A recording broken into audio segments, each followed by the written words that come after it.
it's possible to care less about what other people think of us. And here to tell us how is executive coach Julie Couret. Julie, welcome back to Great Day. Great to see you. So what does it mean when you say caring too much? Right. So, and that sounds opposite of something that you would want to encourage people, because caring is a nice thing to do. Right. But now we're talking about caring too much about what other people think about what we do, say, wear, hang out, socialize, associate ourselves with, to the point where you're no longer being true and authentic to yourself. So how are these caring too much habits formed?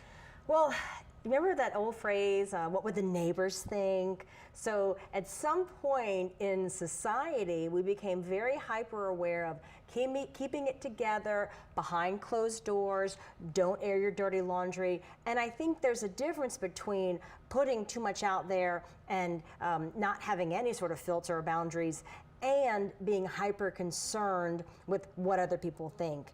And I believe that it's part of society, and social media isn't helping.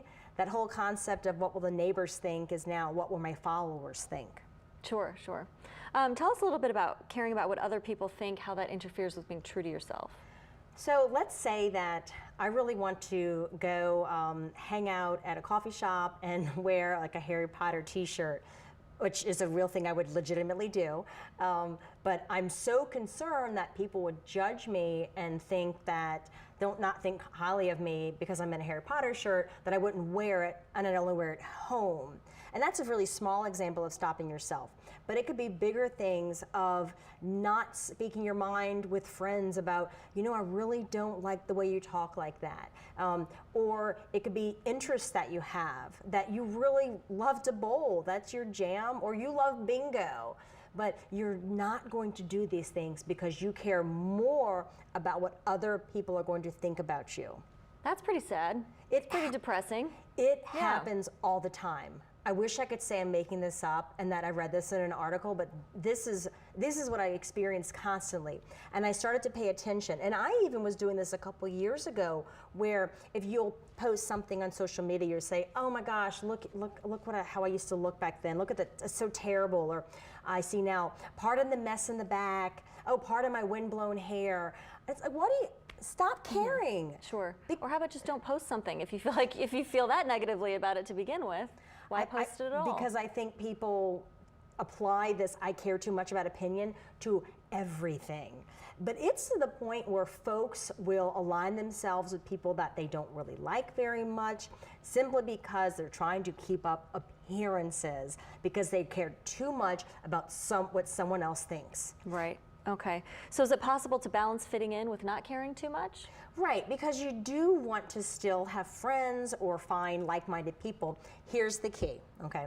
When you are most true to yourself, that's when you're going to attract people into your world that are like you.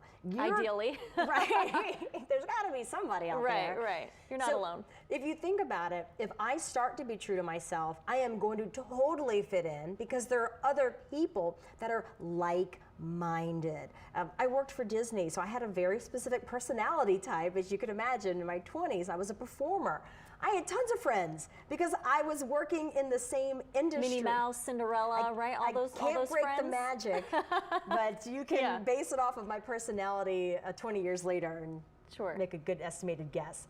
So I wound up fitting in because I was true to myself, but I fit in with other entertainment, other entertainment performers. If I was trying to fit in with another crowd that wasn't like me, then I would be forcing myself and trying to fit this mold that's not me. Right, it's like a round peg in the square hole type thing. But people do it, and they'll fit in, but they're not being themselves. They're not letting loose. They're hyper concerned, and all they worry about is, but what will other people think? And the greatest gift you can give to yourself is say, I don't care what they think. I'm going to put this picture out, and I just don't care anymore. I don't care what they think. For me, it's that I don't cook these wonderful, elaborate, organic meals for my kids. Canned chicken and mac and cheese all the way, and I don't care what people think. And that's where you have to just say, I don't care anymore. I just don't care. That's what I'm doing. I'm fine with it. And it doesn't keep you from not finding like-minded people, but it's a great vetting system, because saying that right there, that will align me with other moms that are like, oh my God, me too. But then there's going to be other folks that are going to think, oh my goodness, shame, shame. That's okay. I don't care what you think. So the idea is you can't please everybody.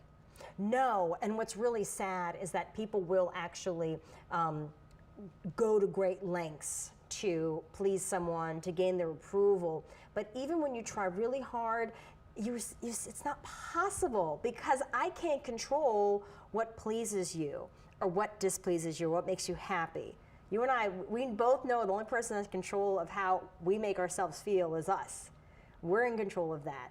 But the more you're true to yourself, you're going to find that the very right people come into your life.